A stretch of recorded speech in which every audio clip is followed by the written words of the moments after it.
Football খেলাকে এখন রাজনীতি মুক্ত করতে হবে। স্বাধীনতার অব্যবহিত পরে দেখলাম যে বাংলাদেশ ফুটবল ফেডারেশনের সভাপতি হলো গাজী গোলাম মোস্তফা, ঢাকা শহরে যাকে কম্বল চোর নামে সবাই চেনে।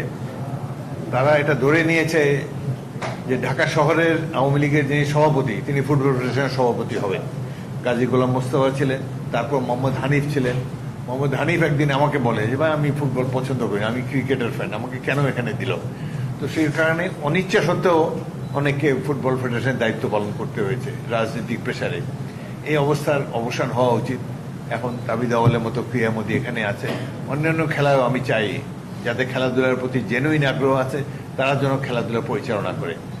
আমাদের প্রধানমন্ত্রী তারেক রহমান তিনি খেলাধুলায় অনেক উৎসাহী, ছোট ছোট খেলোয়াড়দেরকে উৎসাহ দেওয়ার জন্য ইতিমধ্যে অনেক কার্যক্রম গ্রহণ করেছেন।